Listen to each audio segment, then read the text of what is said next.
Koraput district ବୋଇପଡ଼ା block Kenduguda panchayat ଅନ୍ତର୍ଗତ ଭାଲୁଗୁଡ଼ା ଗ୍ରାମରେ ଥିବା ସ୍ୱାସ୍ଥ୍ୟ ଓ ଆରୋଗ୍ୟ କେନ୍ଦ୍ର ଦୀର୍ଘ 10 ବର୍ଷରୁ ଉର୍ଦ୍ଧ୍ୱ ହେଉଛି ବନ୍ଦ ଥିବାର ଗ୍ରାମବାସୀ ବୟାନ ଦେଇଛନ୍ତି।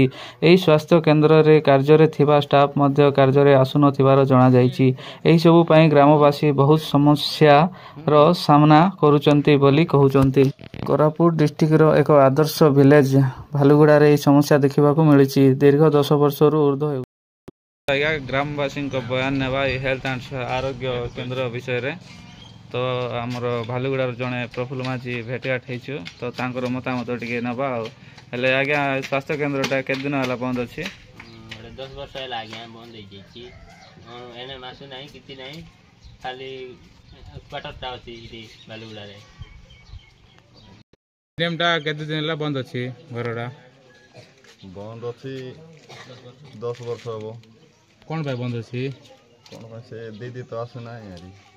ହେଲେ ଆମର ଛୁଆ ଗୁଡ଼ାକ କ'ଣ ହଇରାଣ ହେଉଛି ନା ନାହିଁ? କିଛି ନାହିଁ। ବୁଢ଼ା ବୁଢ଼ୀ ପିଲାଟିକି ମାନେ ସାନ ସାନ ପିଲାଟିକି ମାନେ ସବୁ ଅସୁବିଧା ଲୋକ ତ ଆସ ତାରି। କେ ଦିଦି ଆସିକିରି କେ ପଚାର ବାଟ ନାହିଁ, କି ଦିଦି ଆସିକିରି କୁଲିକିରି ବସିରି ବାଟ ନାହିଁ।